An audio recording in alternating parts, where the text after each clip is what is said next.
Hello students, आज मैं आप लोगों के साथ जो वेक्टर्स वाला टॉपिक है उसे हमने वैसे कंप्लीट कर दिया है। पीछे के लेक्चर्स आप देख सकते हैं, वो डिटेल्ड लेक्चर्स के लिए। आज मैं सारे वेक्टर के फॉर्मूलों को, सभी चीज़ों को एक ही लेक्चर में आप लोगों के सामने लाया हूँ, क्योंकि वेक्टर एक बहुत ही इंपॉर्टेंट टॉपिक है और मैं चाहता हूँ कि इसमें कहीं भी कोई आप लोगों को दिक्कत ना आए। तो इसलिए इस 15-20 मिनट के लेक्चर के अंदर मैं पूरा वेक्टर्स समराइज कर रहा हूं। मैं आपको डिटेल में नहीं लेके जाऊंगा, डिटेल में जाना है तो मेरे पीछे के लेक्चर्स देख सकते हैं आप वेक्टर्स वाली प्लेलिस्ट में। चलिए, वेक्टर होता क्या है? सबसे पहली चीज, vectors anything that has direction. जिस भी चीज के पास कोई डायरेक्शन होती है, जो भी फिजिकल क्वांटिटी जिसकी डायरेक्शन होती है, उसे हम किसके अंतर्गत लेते हैं? वेक्टर्स के अंडर पढ़ते हैं। ठीक है, वेक्टर्स को रिप्रेजेंट कैसे किया जाता है बच्चों? एक लाइन के जरिए। ठीक है, इस लाइन पे जो एरो लगता है वो वेक्टर की डायरेक्शन बताता है, और इस लाइन की जो लेंथ होती है वो वेक्टर की वैल्यू बताती है। जैसे मैंने आपसे कहा कि एक फोर्स है 10 न्यूटन की। कितने न्यूटन की? 10 न्यूटन की। और ये जो फोर्स है इसकी डायरेक्शन है, आप इसको ले लीजिए north east, along north east direction. ठीक है, तो बेटा ये मैंने फोर्स को रिप्रेजेंट करने के लिए लाइन खींची। इस लाइन की जो लेंथ होगी वो मान लेते हैं 10 सेंटीमीटर है। कितने सेंटीमीटर? 10 सेंटीमीटर। और ये लाइन नॉर्थ ईस्ट डायरेक्शन में पॉइंट कर रही है। ठीक है, तो बच्चों यहां हम एक स्केल लिख देंगे कि 1 सेंटीमीटर 1 न्यूटन को रिप्रेजेंट कर रहा है। ठीक है, तो आपके पास ये वेक्टर आ गया पूरा का पूरा, जिसमें हमने फोर्स को रिप्रेजेंट अभी 10 सेंटीमीटर तो 10 न्यूटन को रिप्रेजेंट करेगा, डायरेक्शन भी पता चल गई। तो वेक्टर को रिप्रेजेंट एक लाइन के जरिए किया जाता है और उस लाइन पे एरो लगा के वेक्टर की डायरेक्शन बताई जाती है। ठीक है, अब हम आते हैं कि वेक्टर्स के ऊपर बाकी के जो चीजें होती हैं वो क्या होती है। ठीक है, मान लीजिए हमारे पास वेक्टर्स पे अगर मैं ऑपरेशंस की बात करूं तो सारी चीजें होती हैं। वेक्टर्स में एडिशन भी होता है, सब्सट्रैक्शन भी होता है, एंड मल्टीप्लिकेशन थोड़ा हटके होता है। ठीक है, तो मैं पहले पॉइंट पे आता हूं। If a vector is multiplied by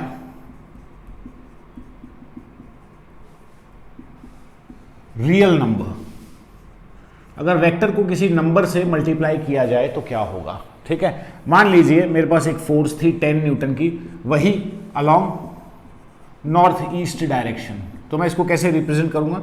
ये 10 सेंटीमीटर इसकी लेंथ होगी, ये एरो इसकी डायरेक्शन बता देगा। इसे अगर मैं 2 से मल्टीप्लाई कर दूं, यानी 2f, vector f is represented like this. ठीक है, तो 2 वेक्टर f कितना हो जाएगा बेटा? 20 न्यूटन की फोर्स हो जाएगी। मतलब इसकी वैल्यू है वो दुगनी हो जाएगी और कुछ नहीं होगा, डायरेक्शन सेम रहेगी। ठीक है, तो वेक्टर को जब भी आप किसी नंबर से मल्टीप्लाई करते हैं तो केवल उसकी वैल्यू बदलती है। ठीक है, उसकी डायरेक्शन पे कोई फर्क नहीं पड़ता, अगर नंबर पॉजिटिव है तो। और अगर नंबर नेगेटिव होता तो क्या होता? अगर नंबर नेगेटिव होता, मान लीजिए मैंने इसको -2 से मल्टीप्लाई करता, तो बेटा इसकी वैल्यू भी 20 न्यूटन हो जाती और इसकी डायरेक्शन उल्टी हो जाती। ठीक जिससे जो है उससे उल्टी हो जाती, मतलब ये एरो का साइन यहां की बजाय यहां आता। तो आप ये क्या कहते हैं कि कौन सी डायरेक्शन होगी? ये साउथ वेस्ट डायरेक्शन में आ गया। कौन सी डायरेक्शन? South west. तो मैं एक बार फिर से रिप्रेजेंट कर दूं कि अगर आप किसी वेक्टर को एक पॉजिटिव नंबर से मल्टीप्लाई करते हैं तो केवल वैल्यू पे फर्क पड़ेगा, वेक्टर की डायरेक्शन पे फर्क नहीं पड़ेगा। लेकिन अगर मैं उसी वेक्टर को एक नेगेटिव नंबर से मल्टीप्लाई करता हूं तो वैल्यू तो चेंज होगी ही होगी, एंड डायरेक्शन भी ठीक उल्टी हो जाएगी, 180 डिग्री पलट जाएगा वेक्टर। ठीक है, ये हो गया वेक्टर का मल्टीप्लिकेशन रियल नंबर के साथ। ठीक है, फिर उसके बाद में बच्चों ये आती है कि वेक्टर को हम जब ऐड करते हैं तो क्या चीज काम में लेते हैं। देखें, मान लीजिए मेरे पास 2 वेक्टर हैं, एक vector A. A real number cannot be added to a vector। जैसे हमने एक नंबर को वेक्टर से मल्टीप्लाई कर दिया, मतलब एक नंबर जिसकी कोई डायरेक्शन नहीं थी, मैं उसको वेक्टर से मल्टीप्लाई तो कर सकता हूं, लेकिन मैं एक नंबर को वेक्टर में ऐड नहीं कर सकता। ठीक है ना, कभी भी ऐसा पॉसिबल नहीं है। वेक्टर के साथ ही ऐड या सब्सट्रैक्ट होगा, मल्टीप्लाई हो सकता है। मान लीजिए बच्चों मेरे पास एक वेक्टर है वेक्टर ए, एक वेक्टर है वेक्टर बी। अगर मैं इन दोनों वेक्टर्स को जोड़ना चाहता हूं तो मैं मेरा पहला लॉ काम में लेता हूं, जिसे हम बोलते हैं पैरेललोग्राम लॉ। कौन सा लॉ बेटा? Parallelogram law. पैरेललोग्राम लॉ क्या कहता है कि वेक्टर्स को एक्सटेंड करके यदि एक पैरेललोग्राम बनाया जाए, मतलब इस वेक्टर ए को मैंने यहां से बी के पैरेलल एक लाइन ले ली, डॉटेड लाइन, वेक्टर बी से मैंने वेक्टर ए के पैरेलल एक डॉटेड लाइन ले ली। ठीक है, और इन दोनों, ये एक पैरेललोग्राम बन गया, इसको एक्सटेंड करके। बच्चों इस पैरेललोग्राम का जो डायगोनल होगा ये किसको रिप्रेजेंट करेगा? ये वेक्टर a प्लस बी को रिप्रेजेंट करेगा। ठीक है, तो ये तो a प्लस बी को डायग्रामेटिकली हमने ऐड कर दिया। अगर आपके पास स्केल वगैरह है तो आप इसको ऐसे भी कर सकते हैं, लेकिन अगर स्केल नहीं है तो क्या करेंगे? हमें केवल वेक्टर ए, ऐसा तो है नहीं कि हम एग्जैक्ट स्केल से एग्जैक्ट आंसर आएगा नहीं, क्योंकि हर किसी की रीडिंग परफेक्ट नहीं होती। तो उसके लिए मैं आपको एक फॉर्मूला बता देता हूं, देखेंगे। ये तो समझ में आ गया कि पैरेललोग्राम लॉ क्या है। अब हम आ जाते हैं कि ये वेक्टर ए था, ये वेक्टर बी था। मान लीजिए बच्चों दोनों वेक्टर्स के बीच का एंगल कितना है? थीटा। थीटा कुछ भी हो सकता है, 0 डिग्री भी हो सकता है, 90 भी हो सकता है, 180 भी हो सकता है, और कुछ भी हो सकता है। ठीक है, तो मान लीजिए दोनों वेक्टर्स के बीच का एंगल कितना है? थीटा। हम हमारे पीछे के लेक्चर्स में एक अच्छा खासा डेरिवेशन करवाया है मैंने आपको पैरेललोग्राम लॉ पे। मैं यहां डेरिवेशन नहीं करूंगा, मैं सीधा फॉर्मूला बताऊंगा कि बच्चों वेक्टर ए प्लस बी की वैल्यू कितनी होगी। वेक्टर ए प्लस बी की मैं आपसे फिर बोल रहा हूं वैल्यू कितनी होगी। मैं सिर्फ यहां वेक्टर की वैल्यू की बात कर रहा हूं। इनको प्लस करने पे जो मुझे ये वेक्टर ए प्लस बी मिल रहा है, मैं इसकी डायरेक्शन नहीं बता रहा हूं अभी, मैं आपको सिर्फ इसकी वैल्यू का फॉर्मूला बता रहा हूं। वो होगा a square plus b square plus 2ab cos theta. ये वेक्टर a प्लस बी से जो वेक्टर हमें मिलेगा उसकी वैल्यू होगी। अब आप कहेंगे सर वैल्यू बता दी तो डायरेक्शन क्या होगी? अगर एग्जाम में डायरेक्शन पूछ ली जाए, मान लीजिए ये आपका वेक्टर a प्लस बी है। ठीक है, मैं थोड़ा सा डायग्राम को बड़ा कर देता हूं ताकि आप लोगों को अच्छे से समझ में आए। बच्चों ये हमारे पास वेक्टर a था, ये वेक्टर बी था। मैं दोनों के एंगल को थोड़ा ज़्यादा ले लेता हूं ताकि आपको अच्छी तरीके से मैं इसे समझा सकूं। ठीक है, ये वेक्टर ए था बेटा, ये वेक्टर बी था, दोनों के बीच का एंगल कितना था? थीटा। ठीक है, और ये इन दोनों वेक्टर्स का एडिशन है, ये रेड कलर वाला। ठीक है, ये वेक्टर ए प्लस बी था, यहाँ कहीं होगा ये रेड कलर में वेक्टर ए प्लस बी है। ठीक है, तो बच्चों ए प्लस बी की वैल्यू तो आपने देख ली कि ये होगी। अब अगर आप पूछते हैं कि सर ए प्लस बी की डायरेक्शन क्या होगी, तो बेटा इसकी डायरेक्शन बताएंगे तो आपको इस वेक्टर का एंगल या तो बी के साथ बताना होगा या फिर इस वेक्टर का एंगल ए के साथ बताना होगा। मान लीजिए मैं कहता हूं कि बी के साथ इस वेक्टर का एंगल कितना है? बीटा। अगेन डेरिवेशन देखने के लिए पीछे के वीडियोस पे जाएंगे। फॉर्मूला मैं बता देता हूं कि इस वेक्टर का फॉर्मूला होगा tan बीटा, मतलब वेक्टर नहीं, इस एंगल का। ये जो एंगल है वेक्टर a प्लस बी जो b के साथ बना रहा है उस एंगल का tan, मैं इसको याद रखने का तरीका बताता हूं। बेटा हम सब जानते हैं tan is equals to sine theta divided by cos theta. ये tan के लिए ये फॉर्मूला आप सब जानते हैं। ठीक है, ये बीटा कौन से वेक्टर के साथ एंगल है? b के साथ। जिसके साथ एंगल है उसको अकेला छोड़ दो। ठीक है, बच गया कौन? a। तो वेक्टर a को साइन और कॉस के साथ एडजस्ट कर दीजिए, तो ये tan बीटा का फॉर्मूला बन गया। ठीक है, तो ये tan बीटा में क्या बताएगा कि जो रिजल्टेंट वेक्टर है a प्लस बी से जो हमें मिला वो वेक्टर b के साथ कितने एंगल पे है। अगर इसी तरीके से मैं आपसे पूछता कि tan अल्फा का फॉर्मूला क्या होता? tan अल्फा मतलब अल्फा कौन सा एंगल है बच्चा? अल्फा है यही वेक्टर जो a के साथ एंगल बना रहा है। ठीक है, वेक्टर a प्लस बी जो a के साथ एंगल बना रहा है, मान लेते हैं वो अल्फा है। तो आपके पास tan अल्फा की वैल्यू कितनी आती? tan अल्फा की वैल्यू हमारे पास आ जाती, इस बार आपका एंगल जिसके साथ बन रहा है वो अकेला रहेगा, मतलब b आ जाएगा साइन के साथ, अगेन b आ जाएगा कॉस के साथ, और जिसके साथ एंगल बन रहा है वो एक कोने में अकेला पड़ा रहेगा। तो ये tan अल्फा का फॉर्मूला। ये फॉर्मूले याद रखने की ट्रिक है, फॉर्मूले का डेरिवेशन आपको पीछे के वीडियोज में मिल जाएगा। क्लियर है? This is called parallelogram law of vector addition. यहां से हमें वेक्टर एडिशन का फॉर्मूला मिल गया। ठीक है, अगर बेटा यही मैं कहता कि वेक्टर एडिशन नहीं सब्सट्रैक्शन करना है, कि मुझे वेक्टर a प्लस बी नहीं वेक्टर a माइनस बी करना है, तो क्या फर्क पड़ जाता? फॉर्मूले में कुछ खास फर्क नहीं पड़ता। थोड़ा कॉन्सेप्ट समझ लेते हैं कि ये वेक्टर a है। अच्छा, एक चीज और क्लियर कर दूं कि आप वेक्टर a को b के साथ जोड़िए या वेक्टर b को a के साथ जोड़िए, आंसर में कोई फर्क नहीं पड़ेगा। It follows the law of commutativity. ठीक है, चलिए देन अब मैं कह रहा हूं आपके पास ये है वेक्टर a और ये है वेक्टर b। अब मैं आप चाहता हूं कि आप vector a minus vector b की वैल्यू मुझे बताएं। ठीक है, तो बेटा क्या करना है, मैं a माइनस बी को ऐसे लिख सकता हूं, वेक्टर a प्लस और b के साथ नेगेटिव का साइन लगा दूं, अभी अभी मैंने आपको बताया था कि वेक्टर के साथ अगर माइनस का साइन लगता है, नेगेटिव नंबर मल्टीप्लाई होता है तो वेक्टर उल्टा हो जाता है। तो वेक्टर बी क्या हो जाएगा, अगर मैं माइनस बी की बात करूं, माइनस बी कौन सा वेक्टर होगा, ठीक बी से उल्टा, ये वाला, ये वेक्टर माइनस बी होगा। इस बार हमें ए और बी को नहीं जोड़ना, ए और माइनस बी को जोड़ना है। तो बच्चों मेरा रिजल्टेंट मुझे कहां मिलेगा, मेरा रिजल्टेंट यहां कहीं मिलेगा, ये वेक्टर ए माइनस बी होगा। तो बेटा वेक्टर ए माइनस बी के फॉर्मूले में ए का स्क्वायर प्लस माइनस बी का स्क्वायर, ए का स्क्वायर प्लस माइनस बी का स्क्वायर, माइनस बी का स्क्वायर करो या प्लस बी का स्क्वायर करो, प्लस तो प्लस ही रहना है, ठीक है।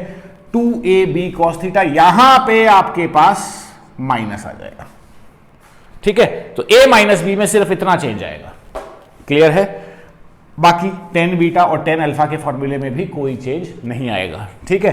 एंड देन अगर मैं आपसे कहूं कि आप a माइनस बी करते हो या b माइनस ए करते हो तो क्या रिजल्ट सेम आएगा, बिल्कुल नहीं आएगा।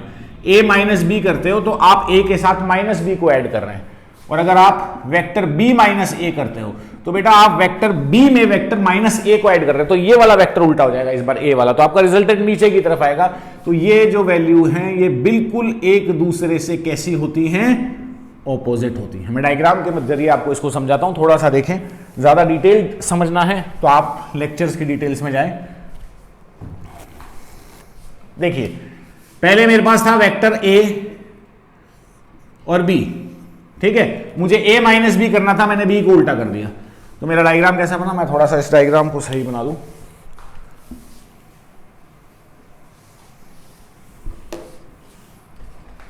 यहां डायग्राम में आप देखेंगे कि बच्चों ये आपके पास था वेक्टर ए और ये था आपके पास वेक्टर बी, ठीक है। जब मुझे ए माइनस बी करना था तो मैंने क्या किया, इस वेक्टर बी को उल्टा कर दिया, ये वेक्टर माइनस बी आ गया। अब मुझे इनका रिजल्टेंट निकालना है, तो देखें आपका रिजल्टेंट कैसा आता है, कुछ ये आएगा, ये आपका रिजल्टेंट आएगा, ये वाला वेक्टर ए और माइनस बी का, ठीक है।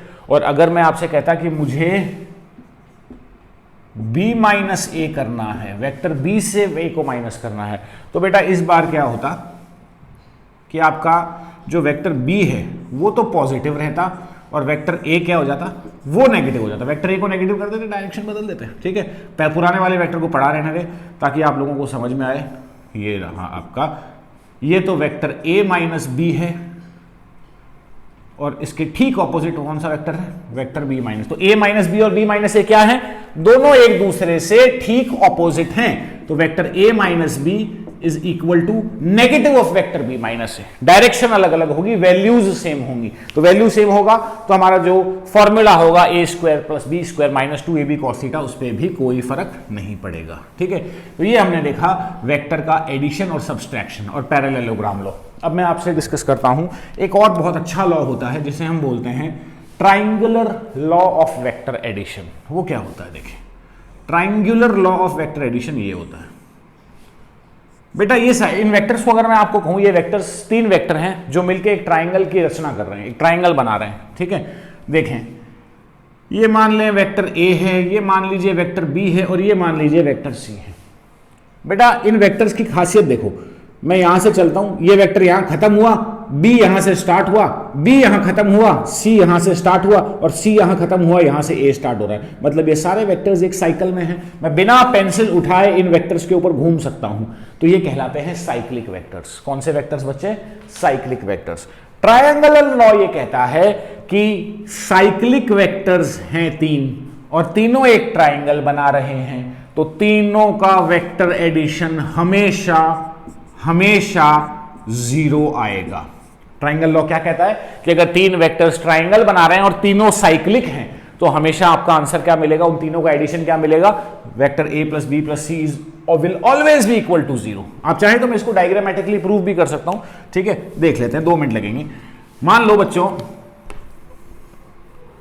ये है मेरे पास वेक्टर a, ये है मेरे पास वेक्टर b और ये है मेरे पास वेक्टर c।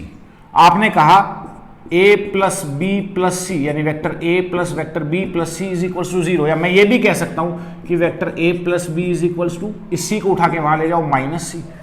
तो यानी कि मैं अगर a और b को ऐड करता तो मुझे माइनस सी मिलता। देखते हैं क्या ये सही बात है।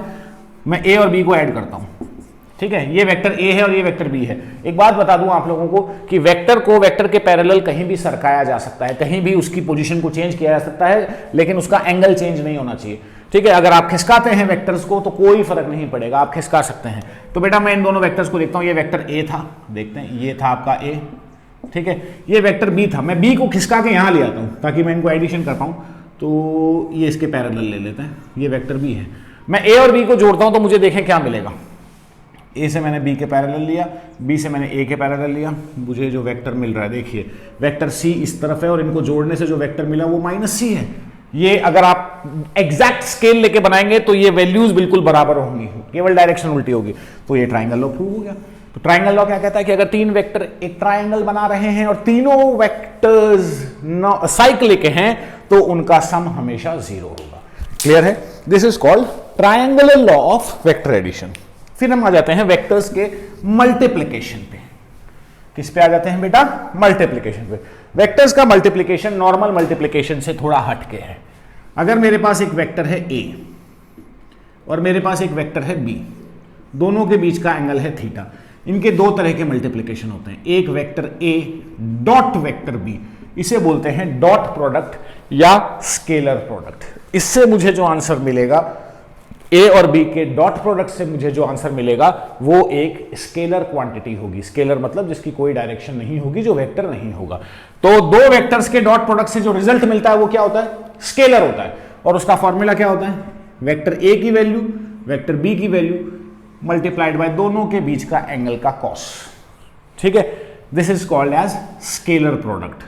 देन हमारे पास आता है वेक्टर्स का क्रॉस प्रोडक्ट, जिसमें मैंने दोनों वेक्टर्स को क्रॉस करवाया है आपस में। ठीक है, तो बेटा दोनों वेक्टर्स डॉट और क्रॉस आर टोटली डिफरेंट। आप कहेंगे सर मैथमेटिक्स में तो हमें मल्टीप्लिकेशन में डॉट और क्रॉस, वेक्टर्स मैथमेटिक्स के सिंपल रूल्स को फॉलो नहीं करते हैं। यहां डॉट और क्रॉस का मतलब अलग है। ठीक है, देखते हैं। वेक्टर ए और बी को मैंने क्रॉस करवाया है, क्रॉस प्रोडक्ट करवाया है। इस क्रॉस प्रोडक्ट को हम वेक्टर प्रोडक्ट भी कहते हैं। कौन सा प्रोडक्ट कहते हैं? Vector product. तो बेटा ए क्रॉस बी से जो चीज मुझे मिलेगी, वो भी एक वेक्टर होगा।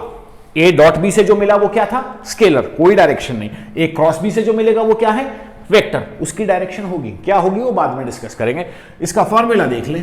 इसका फॉर्मूला होगा ए बी, कॉस की जगह इस बार आप लेंगे साइन।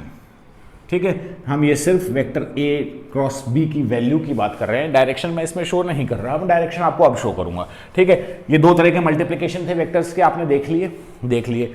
तो चलिए, अगर हम कहें कि वेक्टर ए और वेक्टर बी एक दूसरे के परपेंडिकुलर हैं, मैं डायग्राम भी चेंज कर देता हूं। ये वेक्टर ए है और ये वेक्टर बी है, दोनों के बीच का एंगल 90 डिग्री है। तो बेटा ए डॉट बी कितना आएगा?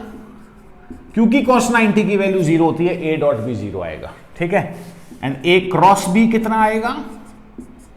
क्योंकि साइन 90 की वैल्यू 1 होती है तो वो ए बी के बराबर आएगा, मतलब ए और बी के मैग्नीट्यूड के मल्टीप्लिकेशन के बराबर आएगा। ठीक है, और यहीं अगर दोनों वेक्टर्स एक दूसरे के पैरेलल होते, मतलब एक ही डायरेक्शन में होते, मतलब ये आपका डायग्राम ऐसा बन जाता कि ये वेक्टर ए होता और ठीक इसके आगे वेक्टर बी होता। दोनों के बीच का एंगल कितना? दोनों एक ही डायरेक्शन में, तो 0 डिग्री। तो बेटा हम जानते हैं cos 0 की वैल्यू 1 होती है, तो आपके पास ए डॉट बी तो कितना आ जाता? A B. और ए क्रॉस बी कितना आ जाता? ए क्रॉस बी, क्योंकि साइन 0 की वैल्यू 0 होती है तो ए क्रॉस बी एक 0 आ जाता, नल वेक्टर आ जाता, कोई ऐसा वेक्टर नहीं होता। ठीक है, ये तो आ गया बात। अब बात आई कि ए क्रॉस बी से जो वेक्टर मिल रहा है गुरुजी, उसकी डायरेक्शन क्या होगी। तो बेटा उसकी डायरेक्शन पे आते हैं हम लोग। आपकी डायरेक्शन देखते हैं क्या होगी उसमें। ये वेक्टर ए है और ये वेक्टर बी है। ठीक है, मैं वापस इन्हें इनकी ओरिजिनल फॉर्मेट में ले आता हूं। ये वेक्टर बी है, दोनों के बीच का एंगल थीटा है। थीटा को मारते हैं गोली, क्योंकि थीटा को हम यूज ले चुके हैं, हम डायरेक्शन की बात कर रहे हैं। तो इसकी डायरेक्शन निकालने के लिए आप राइट हैंड रूल काम में लेते हैं। राइट हैंड रूल कहता है कि अपने सीधे हाथ की उंगलियों को पहले वेक्टर की डायरेक्शन में रखें। बहुत धीरे धीरे सुनेंगे। अपने सीधे हाथ की उंगलियों को पहले वेक्टर की डायरेक्शन में रखें, मतलब ए की डायरेक्शन में रख दी। सीधा मतलब राइट। ठीक है, अगर आप लेफ्टी हैं तो आप ये नहीं कहेंगे कि मेरा सीधा तो लेफ्ट है, राइट हैंड रूल है, नाम ही राइट हैंड रूल है। तो मैंने ए की डायरेक्शन में मेरी उंगलियों को रखा। ये उंगलियां दूसरे वेक्टर की डायरेक्शन में घूमनी चाहिए। कौन से वेक्टर की डायरेक्शन में? दूसरे वेक्टर की, मतलब यहां कौन सा वेक्टर है? बी। तो बेटा ए की डायरेक्शन मैंने उंगलियां रखी, क्या ये उंगलियां बी की डायरेक्शन में घूम रही हैं? बिल्कुल घूम रही है, देखिए आप, साफ साफ नजर आ रहा है, बी ऊपर है और मेरी उंगलियां भी ऊपर जा रही हैं। तो अंगूठे की जो डायरेक्शन है वो इनके क्रॉस प्रोडक्ट की डायरेक्शन बताएगी। अंगूठा किस तरफ है? बोर्ड से बाहर, यानी इन दोनों से जो क्रॉस प्रोडक्ट से जो वेक्टर मिलेगा वो बोर्ड से बाहर होगा, 3 डायमेंशनल में, 3D में जाना पड़ेगा आपको, ठीक है। अगर मैं बेटा आपसे कहता कि वेक्टर बी क्रॉस ए करेंगे तो क्या मिलेगा, तो आप कहते हैं सर फॉर्मूला तो सेम है, ए बी साइन थीटा ही मिलेगा, लेकिन डायरेक्शन थोड़ी अलग हो जाएगी। देखें, मैंने बी की डायरेक्शन, पहला वेक्टर कौन है? बी की डायरेक्शन में मैंने मेरे राइट हैंड की उंगलियां रख दी, घुमा के कहां आनी चाहिए? ए की डायरेक्शन में। ए नीचे है लेकिन मेरी उंगलियां तो ऊपर आ रही है, तो मैं क्या करूं? मैं मेरे हाथ को पलट लेता हूं। अब उंगलियां बी की डायरेक्शन में और बंद होके ए की तरफ आ रही है, तो बच्चों जो अंगूठा है वो बोर्ड के अंदर चला गया। तो इससे मुझे जो वेक्टर मिला उसकी वैल्यू तो सेम थी, लेकिन इससे मुझे जो वेक्टर मिला उससे ऑपोजिट था। तो आप ये कह सकते हैं कि वेक्टर ए डॉट बी और वेक्टर बी डॉट ए दोनों एक ही चीजें हैं, क्योंकि इनकी डायरेक्शन नहीं होती, वैल्यू तो सेम होगी। लेकिन बच्चों वेक्टर ए क्रॉस बी और वेक्टर बी क्रॉस ए दोनों वैल्यू में तो बराबर हैं, लेकिन डायरेक्शन में क्या है? ऑपोजिट। तो इसमें एक माइनस का साइन लग जाता है, ठीक है। क्लियर हो गया वेक्टर मल्टीप्लिकेशन, ठीक है। अगर इसको डिटेल में समझना है तो अगेन मैं आपसे वही बताऊंगा कि मेरे लेक्चर्स में जाएं, वेक्टर्स का पूरा प्लेलिस्ट मिल जाएगा आप लोगों को, ठीक है। ये हो गया आपके पास वेक्टर्स का डॉट एंड क्रॉस प्रोडक्ट, ठीक है बच्चे। अब मैं आपको लेके चलता हूं कि ये तो था वेक्टर का टोटल कैसा रिप्रेजेंटेशन, इसको हम बोलते हैं वेक्टर का ग्राफिकल रिप्रेजेंटेशन, जिसमें हम वेक्टर्स को एक ग्राफ मतलब डायग्राम के साथ रिप्रेजेंट करते हैं। अब हम आएंगे वेक्टर्स के एनालिटिकल रिप्रेजेंटेशन पे। कौन से रिप्रेजेंटेशन पे? एनालिटिकल रिप्रेजेंटेशन पे। मतलब जब मेरे पास डायग्राम नहीं बनाना, मुझे लिख के बताना है कि ये वेक्टर है, ये वेक्टर है, तो लिखेंगे तो कैसे बताएंगे उनकी डायरेक्शन क्या है, ठीक है। देखें, उससे पहले आप एक चीज समझेंगे, यूनिट वेक्टर नाम से पता चल रहा है, क्या पता चल रहा है बच्चों? यूनिट है। यूनिट का मतलब क्या होता है? एक, 1। तो यूनिट मतलब 1। ऐसा वेक्टर जिसकी वैल्यू 1 हो वो यूनिट वेक्टर कहलाता है। ऐसा वेक्टर जिसकी वैल्यू 1 हो वो यूनिट वेक्टर कहलाता है। ध्यान से देखें, हमारे पास एक वेक्टर ए है इस डायरेक्शन में। अगर मैं ए का यूनिट वेक्टर बनाना चाहूं तो मुझे एक ऐसा वेक्टर बनाना होगा जो डायरेक्शन में तो ए की ही है, मतलब जिसकी डायरेक्शन और ए की डायरेक्शन तो सेम है, लेकिन बेटा इस वेक्टर की वैल्यू 1 है। कितनी है? 1। तो ये कहलाएगा ए का यूनिट वेक्टर। तो इसे रिप्रेजेंट कैसे करेंगे? ए के वेक्टर को तो ऊपर तीर का निशान लगा के रिप्रेजेंट करते हैं और ए के यूनिट वेक्टर को ऊपर टोपी उड़ा के रिप्रेजेंट करते हैं, इस तरह से, बर्थडे वाली, हैप्पी बर्थडे टू यू, वो वाली टोपी। क्लियर है, ठीक है। तो ये यूनिट वेक्टर होता है। अब आप कहेंगे कि सर यूनिट वेक्टर मिले क्या, कैसे? मुझे एक बात बताओ, मान लीजिए वेक्टर ए एक फोर्स होती जो कि 10 न्यूटन के बराबर है, तो वेक्टर ए कैप क्या होता? वेक्टर ए कैप मतलब ए का यूनिट वेक्टर क्या होता? ये भी एक फोर्स होती, लेकिन ये फोर्स 1 न्यूटन के बराबर होती, दोनों फोर्सेस की डायरेक्शन सेम होती। तो बेटा 10 से 1 पे कैसे आओगे? बड़ा सिंपल है, 10 को 10 से डिवाइड कर दो। यानी अगर मैं किसी भी वेक्टर को उसी वेक्टर की वैल्यू से डिवाइड कर दूं, तो वैल्यू से डिवाइड करने पे इसकी वैल्यू कितनी हो जाएगी? 1। और मैंने आपको बताया था रियल नंबर से मल्टीप्लाई या डिवाइड कर दो, कोई फर्क नहीं पड़ेगा डायरेक्शन पे, ठीक है, सिर्फ वैल्यू पे फर्क पड़ेगा। वैल्यू तुमने 1 कर दी, डायरेक्शन वो की वही है, तो this will give unit vector of a. ठीक, यूनिट वेक्टर एक इंपॉर्टेंट कॉन्सेप्ट है एनालिटिकल में एंटर करने से पहले। तो चलिए मैं एनालिटिकल वेक्टर्स में आपको एंटर करवा रहा हूं अभी। इसके लिए हमें देखना होगा कि हमारे पास 3 एक्सेस होते हैं। एक होता है बच्चों एक्स एक्सेस, एक होता है वाई एक्सेस, और एक तीसरा जो बोर्ड से बाहर होता है वो होता है जेड एक्सिस। एक्स एक्सिस की डायरेक्शन में कोई वेक्टर होता है तो उसे हम बोलते हैं आई कैप। एक्स एक्सिस की डायरेक्शन में जो यूनिट वेक्टर है, कैप लगाया मैंने, एक्स एक्सिस की डायरेक्शन में जो यूनिट वेक्टर है उसे हम किससे रिप्रेजेंट करते हैं? आई कैप से। वाई एक्सिस की डायरेक्शन में जो यूनिट वेक्टर है उसे हम डिनोट करते हैं जे कैप से। और बच्चों जेड एक्सिस की डायरेक्शन में जो यूनिट वेक्टर है उसे डिनोट करते हैं के कैप से। क्लियर है ये? ठीक है। अब अगर मुझे किसी वेक्टर को रिप्रेजेंट करना है जो कुछ x में है कुछ y में है, तो हम उनको कैसे रिप्रेजेंट करेंगे? मैं आपको 2D वाले वेक्टर समझा रहा हूं पहले, 3D वाले आपको इतनी आसानी से समझ में नहीं आएंगे। देखें, मेरे पास एक पॉइंट है जिसके कोऑर्डिनेट्स हैं 2,3। इस पॉइंट और ओरिजिन को जोड़ने वाली लाइन, चलिए मैं थोड़ा और अच्छी तरीके से समझाता हूं आपको, ताकि आपको बढ़िया इसका पूरा फंडा समझ में आ जाए। ये x एक्सिस है, ये y एक्सिस है, ये मेरा वेक्टर है, मान लीजिए ये, मुझे इस वेक्टर को एनालिटिकली रिप्रेजेंट, ये तो डायग्राम में मैंने रिप्रेजेंट कर दिया, मुझे इसको कैसे रिप्रेजेंट करना है एनालिटिकली नंबर्स में, ठीक है। तो उसके लिए मुझे क्या पता होना चाहिए, मुझे ये पता होना चाहिए कि इस वेक्टर का जो स्टार्टिंग पॉइंट है उसके कोऑर्डिनेट्स कितने हैं। मैं एक एग्जांपल ले लेता हूं, मान लेता हूं कि इसके कोऑर्डिनेट्स हैं 2, 3, ठीक है। और मुझे ये पता होना चाहिए कि इस वेक्टर के एंडिंग पॉइंट्स के कोऑर्डिनेट्स कितने हैं, शुरू कहां से हो रहा है और खत्म कहां हो रहा है। एंड पॉइंट के कोऑर्डिनेट्स की बात करूं तो इसके कोऑर्डिनेट्स मैं ले लेता हूं, इसमें y की वैल्यू थोड़ी 3 से ज्यादा है और x की वैल्यू 2 से काफी कम है, तो 1, 4 ले लेता हूं, ठीक है। अब अगर मैं आपसे बोलूं कि ये तो कोऑर्डिनेट्स है, तो इस वेक्टर को कैसे लिखेंगे, तो देखें इस वेक्टर को हम ऐसे लिखेंगे, मान लीजिए इस वेक्टर को a बोलते हैं, क्या बोलते हैं a, तो बेटा वेक्टर a को मैं ऐसे लिखूंगा, देखिए पहले मैं इसके x और y कोऑर्डिनेट्स पे, इसका x कोऑर्डिनेट कितना है बेटा स्टार्टिंग, हमेशा एंड पॉइंट का x और इनिशियल पॉइंट का x माइनस कर दो। ये खत्म कहां पे हो रहा है, 1 पे, शुरू कहां से हुआ था 2 पे, मैं सिर्फ x की बात कर रहा हूं, ठीक है। तो आप final value minus initial value करेंगे 1 - 2, समझ में आ रहा है। आपने क्या किया है, x के कोऑर्डिनेट दोनों के एंड पॉइंट्स के कोऑर्डिनेट्स को माइनस किया है, पहले x वालों को, x फाइनल पॉइंट का x क्या है 1 और इनिशियल पॉइंट का x क्या है 2, मैंने दोनों को माइनस कर दिया, ठीक है। और मैं इसके बाद क्योंकि ये x था मैं i कैप लगा दूंगा ताकि मुझे पता चल जाए कि ये x की वैल्यू बता रहा है मुझे, ठीक है। प्लस y को भी इसी तरीके से ट्रीट करेंगे, बेटा फाइनल पॉइंट का y क्या है 4, इनिशियल पॉइंट का y क्या है 3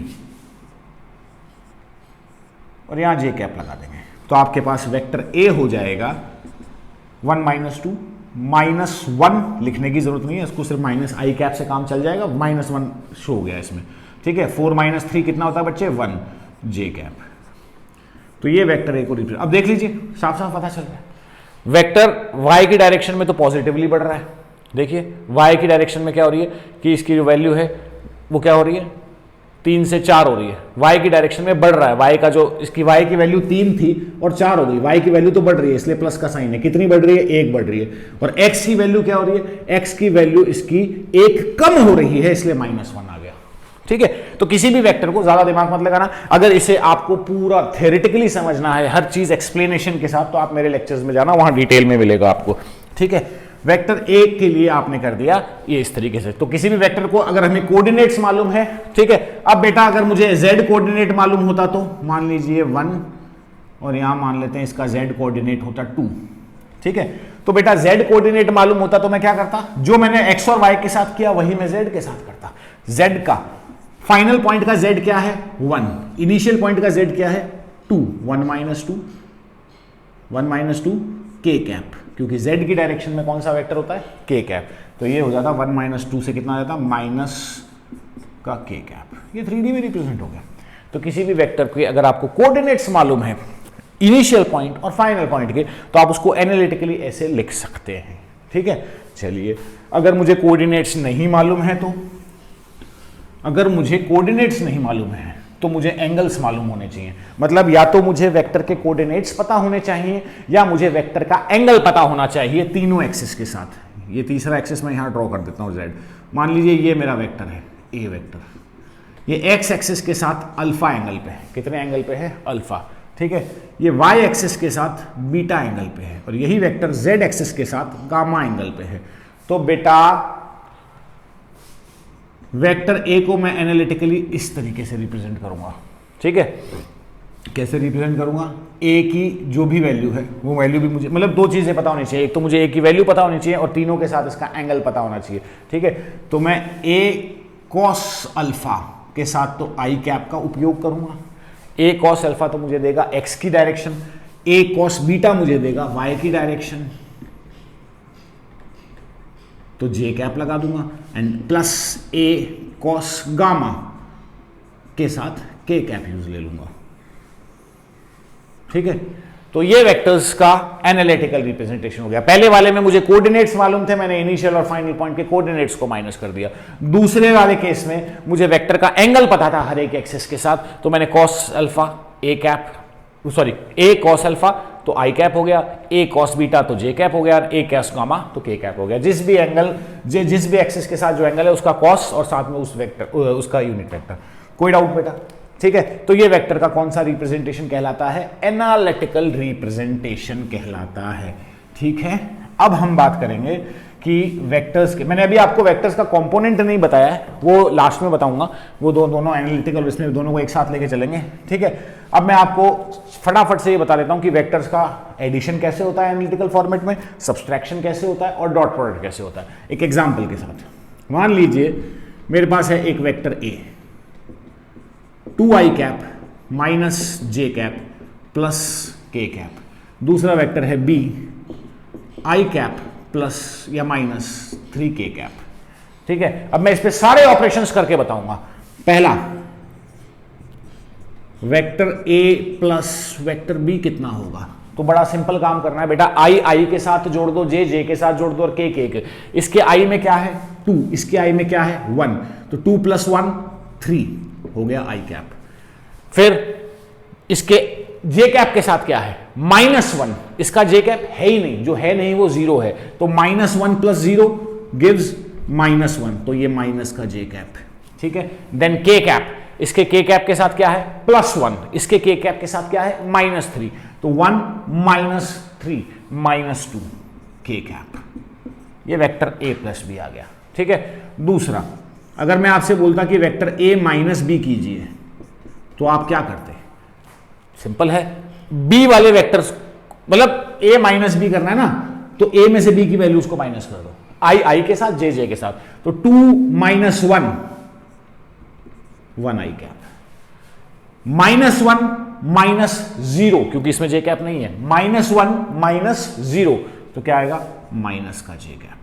ठीक है, देन +1, ये 1 है और ये माइनस का 3 है, 1 - -3, तो कितना हो जाएगा? 1 + 3 4 के कैप। ये a - b आ गया। अगर मैं आपसे पूछता कि वेक्टर b - a कितना होगा, तो आप क्या करते? आप वेक्टर b - a में b से a को माइनस करते हैं। इस बार नेगेटिव किसके साथ लगता है? a के साथ, तो 1 - 2 -1।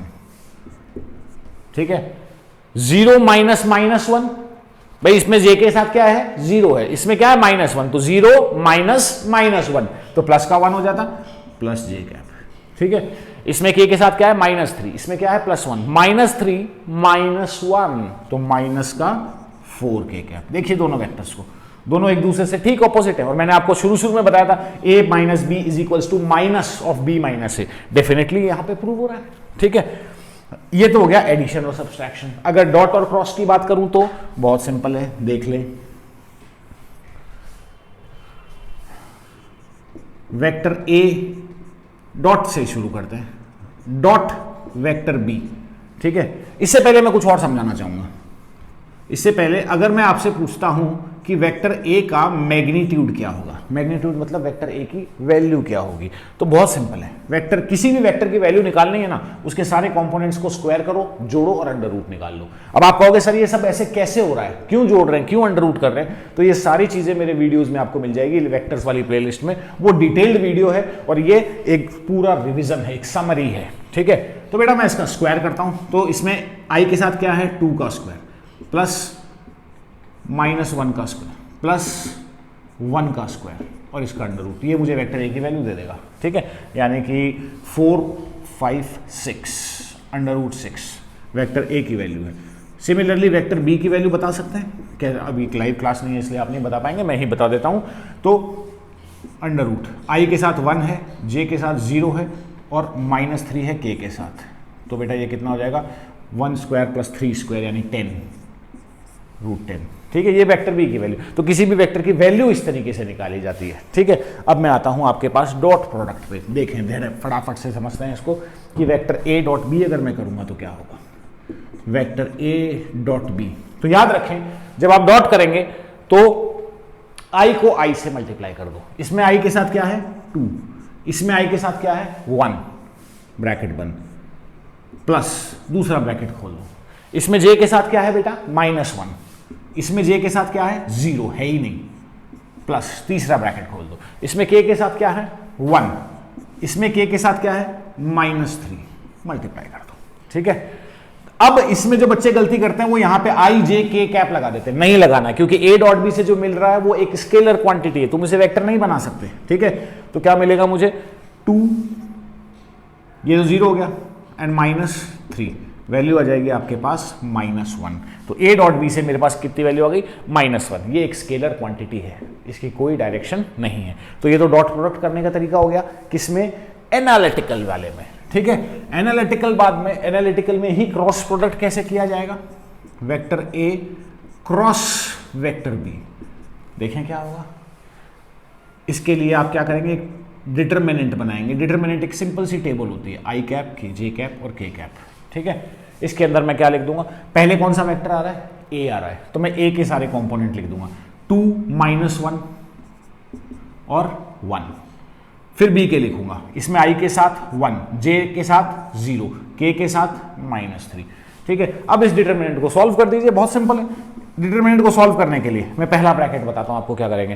पहला ब्रैकेट आई कैप का आएगा, ठीक है। तो हम क्या करेंगे? आई कैप वाली वैल्यूज को हाइड कर लेंगे इस तरीके से। देखें, ये आई कैप वाली पूरी, आई कैप एक तो इस लाइन में आ रहा है, किस लाइन में? इन दोनों लाइनों को मैंने क्या कर दिया? हाइड कर दिया, ठीक है। अब क्या दिख रहा है आपको? जो दिख रहा है उनको, इसको इससे मल्टीप्लाई कर दो, इसको इससे, और दोनों को माइनस कर दो। मतलब -1 को तो किससे मल्टीप्लाई कर दो? -3 से, ठीक है। माइनस ये वाला मल्टीप्लिकेशन, 0 को मल्टीप्लाई कर दीजिए 1 से। ये आपका पहला ब्रैकेट कंप्लीट। इसके साथ लगा दीजिए आई कैप। फिर मैं आता हूं दूसरे ब्रैकेट पे, ठीक है। दूसरे ब्रैकेट में आप किसके लिए बनाएंगे दूसरा ब्रैकेट बच्चों? दूसरी वैल्यू जे कैप की होती है, ठीक है। तो इस बार मैंने जे कैप वाली वैल्यूज को हाइड कर दिया। तो ये देखिए, मैंने जे कैप वाली वैल्यूज को पूरी तरीके से हाइड कर दिया है, ठीक है। तो मुझे क्या दिख रहा है? एक तो ये, एक ये, एक ये, एक ये। तो इसको इससे मल्टीप्लाई करो, इसको इससे मल्टीप्लाई करो, और दोनों को माइनस कर दो। 2 multiplied by -3 -1 multiplied by 1। I hope video से बाहर नहीं जा रहा होगा ये। निकल गया। सॉरी गाइस, मैं थोड़ा बहाव में आ जाता हूँ। एक बार फिर से स्टार्ट करते हैं। वेक्टर ए क्रॉस बी जब आप करेंगे, ठीक है, तो आई कैप, जे कैप और ये के कैप, ये आपकी टेबल होगी। डिटरमिनेंट जिसको हम बोलते हैं, ठीक है। तो ये 2 -1 1, ये 1 0 -3, ये हमारा डिटरमिनेंट हो गया। अब इसको सॉल्व करने का तरीका, मैं इसको ऊपर सॉल्व कर देता हूं, वरना अगेन मेरा वीडियो बाहर निकल जाएगा रेंज से, ठीक है। तो बेटा वेक्टर ए क्रॉस बी क्या होगा? देखें, वेक्टर ए क्रॉस बी में पहला ब्रैकेट आई कैप के लिए लेंगे, तो आई कैप वाली वैल्यूज को हाइड कर दो। मतलब आई कैप वाली लाइनों को, इस लाइन को और इस लाइन को छुपा दो, इस लाइन को और इस लाइन को। तो आपको एक तो ये नंबर दिख रहा है, एक ये नंबर दिख रहा है, एक ये नंबर दिख रहा है। मतलब आई कैप को हटा दिया हमने, जे और के को लेंगे जब मैं आई कैप का ब्रैकेट ले रहा हूं। बेटा इस नंबर को इससे मल्टीप्लाई करो, इसको इससे मल्टीप्लाई करो, -1 मल्टीप्लाइड बाय -3, और दोनों को आपस में माइनस कर दो, 0 मल्टीप्लाइड बाय 1। ये आपका आई कैप का ब्रैकेट हो गया, ठीक है। दूसरा ब्रैकेट किसका आएगा बेटा? जे कैप का, ठीक है। तो जे कैप का ब्रैकेट मैं यहाँ ले लेता हूँ, आगे कितनी जगह मैं देख लेता हूँ, क्या मैं जे कैप का पूरा ब्रैकेट आ जाएगा मेरे पास, ठीक है। जे कैप के ब्रैकेट के लिए मैं क्या करूँगा? ये मैंने जे कैप का ब्रैकेट लिया। बेटा जे कैप की जब मैं बातें करूँगा तो मैं सिर्फ कौन सी वैल्यूज़ को काम में लूँगा? के और आई वाली वैल्यूज़ को, जे वाली वैल्यूज़ को छुपा दूंगा, ठीक है। तो मेरे पास आई वाली वैल्यूज़ तो ये हैं, के वाली ये है। इसको इससे क्रॉस कर दो, इसको इससे, तो 2 मल्टीप्लाइड बाय 3, ये जे कैप का 2 multiplied by 3 and -1 multiplied by 1। इस ब्रैकेट के बाहर मैं लगा दूंगा जे कैप, ठीक है। पहले वाले ब्रैकेट के बाहर प्लस का साइन आता है, दूसरे वाले ब्रैकेट के बाहर माइनस का निशान आता है, ठीक है। एंड तीसरे के पास वापस प्लस माइनस प्लस उल्टा चलता है, ठीक है, मतलब ऑल्टरनेट चलता है। अब मैं के कैप वाले ब्रैकेट को सॉल्व करता हूं। तो बेटा के कैप वाले ब्रैकेट को जब मैं सॉल्व करूंगा तो हम क्या करेंगे? कौन सी वैल्यूज लेंगे? हम वैल्यूज लेंगे ये कौन सी? आई और जे वाली, है ना। के वाली को हाइड कर देंगे, ये वाली वैल्यूज, ठीक है। तो इस बार मैं इसको क्रॉस करूंगा ऐसे, तो 2 multiplied by 0 -1 multiplied by -1, sorry 1 multiplied by -1। ये ब्रैकेट बंद और बाहर लगा दूंगा के कैप। इस पूरे को सॉल्व करने पे जो आंसर आएगा वही हमारा आंसर होगा, ठीक है। देखें, -1 इंटू -3 प्लस का 3 और वो 0 हो गया, तो 3 i cap. 2 multiplied by 3 6, 1 multiplied by 1 1, 6 - 1 5, और बाहर ब्रैकेट के माइनस का निशान है तो -5 जे कैप, ठीक है। Then 2 multiplied by 0 0, 1 multiplied by -1 minus का 1, लेकिन ब्रैकेट के बाहर माइनस की वजह से पॉजिटिव हो जाएगा तो प्लस का k कैप। ठीक है बेटा, अगर मैं b क्रॉस a करता तो क्या होता, चेक कर लेते हैं। वैसे हमें सबको मालूम है कि a क्रॉस b से b क्रॉस a माइनस का होता है, उल्टा होता है। ठीक है, इसको एक बार चेक कर लेते हैं। अगर मैं b क्रॉस a करता तो क्या होता, देखें b क्रॉस a करते तो हम क्या करते, जब क्रॉस प्रोडक्ट करते b और a का, इस बार मैं गोले नहीं बनाऊंगा क्योंकि मैंने आपको अच्छी तरीके से समझा दिया है ना। अगर बेटा मैं आपके पास क्वेश्चन में ये दे देता कि वेक्टर b और a का क्रॉस प्रोडक्ट करना है, ठीक है, वेक्टर b और a का क्रॉस प्रोडक्ट करना है, तो बहुत सिंपल है। पहले वाला वेक्टर पहले आएगा, बाद वाला वेक्टर सेकंड रो में आएगा। पहले वेक्टर b के कंपोनेंट्स आएंगे, ओह मैंने क्वेश्चन मिटा दिया है, तो वेक्टर b के कंपोनेंट्स थे जहां तक मुझे याद है 1 0 और -3, ठीक है 1 0 और -3। और वेक्टर a के कंपोनेंट्स कितने थे, वेक्टर a के कंपोनेंट्स थे शायद तक 1 -2 था और -1 था, मुझे एग्जैक्ट याद नहीं, वो एक्चुअली मैंने मिटा दिया। ठीक है, तो ये वेक्टर b क्रॉस से मतलब आपको मतलब समझ में आ गया ना, जो वेक्टर पहले आ रहा है वो पहली लाइन में आएगा, जो वेक्टर बाद में आ रहा है वो दूसरी लाइन में आएगा। तो ये बड़ा सिंपल सा फंडा है। आप जब वेक्टर b क्रॉस से करेंगे तो ठीक इससे उल्टा, मतलब -3 + 5 और -1 k कैप मिलेगा। ठीक है, तो ये हो गए दोनों वेक्टर्स के डॉट प्रोडक्ट और क्रॉस प्रोडक्ट करने के तरीके। कोई डाउट? फिर इंपॉर्टेंट बातों पे आते हैं हम लोग कुछ एक। अगर हमारे पास एक वेक्टर है a 2i cap plus 6j cap और -k कैप, एक मेरे पास वेक्टर है b i cap plus j cap plus k cap. अगर मैं आपसे पूछूं angle between a and b तो कैसे निकालेंगे? Angle between vector a and vector b analytical method में इसका क्या फॉर्मूला होता है? बड़ा सिंपल होता है बेटा, हम जानते हैं a डॉट b कितना होता है, एक b cos theta, basic formula. मैं एनालिटिकल की बात नहीं कर रहा, जो basic formula a dot b का क्या होता है, ab cos थीटा। ठीक है, तो बेटा cos थीटा का फॉर्मूला क्या हो जाएगा, ab को नीचे लिया हो, ये cos थीटा का फॉर्मूला हो जाएगा। तो यानी हम ये कह सकते हैं कि दो वेक्टर्स के बीच के एंगल का कोसाइन यानी cos theta a dot b divided by ab के बराबर होगा।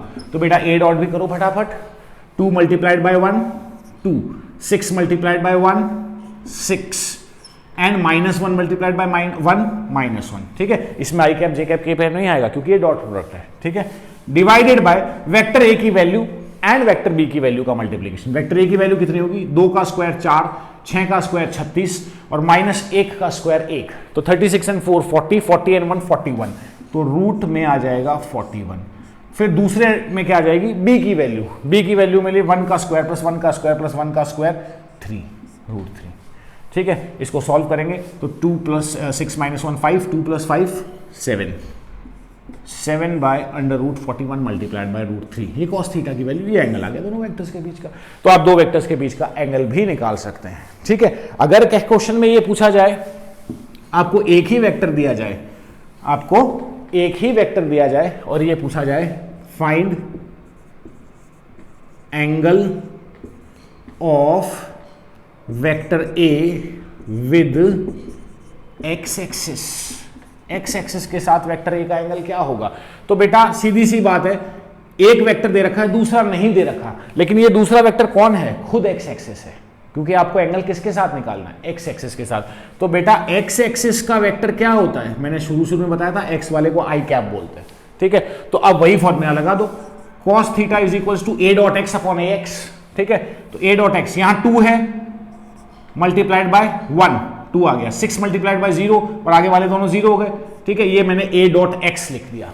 अब a की वैल्यू कितनी है, अभी अभी निकाली थी अपन ने √41, और बेटा x की वैल्यू कितनी है, इसमें सिर्फ 1 है तो 1, तो 2/√41, ये वैल्यू आ गई आपके पास cos थीटा की। तो किसी भी वेक्टर का x एक्सिस के साथ निकल सकता है। इसी तरह y एक्सिस के साथ निकालोगे तो आप y को j कैप ले लोगे। किसी भी वेक्टर का एंगल, दो वेक्टर्स के बीच का एंगल भी निकाला जा सकता है, और दो वेक्टर्स, किसी वेक्टर का x एक्सिस, y एक्सिस या z एक्सिस के साथ भी एंगल निकाला जा सकता है। तो बेटा ये जो वीडियो था, इसके अंदर वेक्टर्स की कंप्लीट इंफॉर्मेशन मैं आपको दे चुका हूं। एक कंपोनेंट वाली इंफॉर्मेशन बची है, उसके लिए मैं आपको एक अलग वीडियो में प्रोवाइड करूंगा वो वीडियो। ठीक है, क्योंकि थोड़ा सा टाइम का इशू है, मुझे कोचिंग के लिए निकलना है, मैं लेट हो रहा हूं। चलिए मिलते हैं कल की क्लास में, बाय बेटा।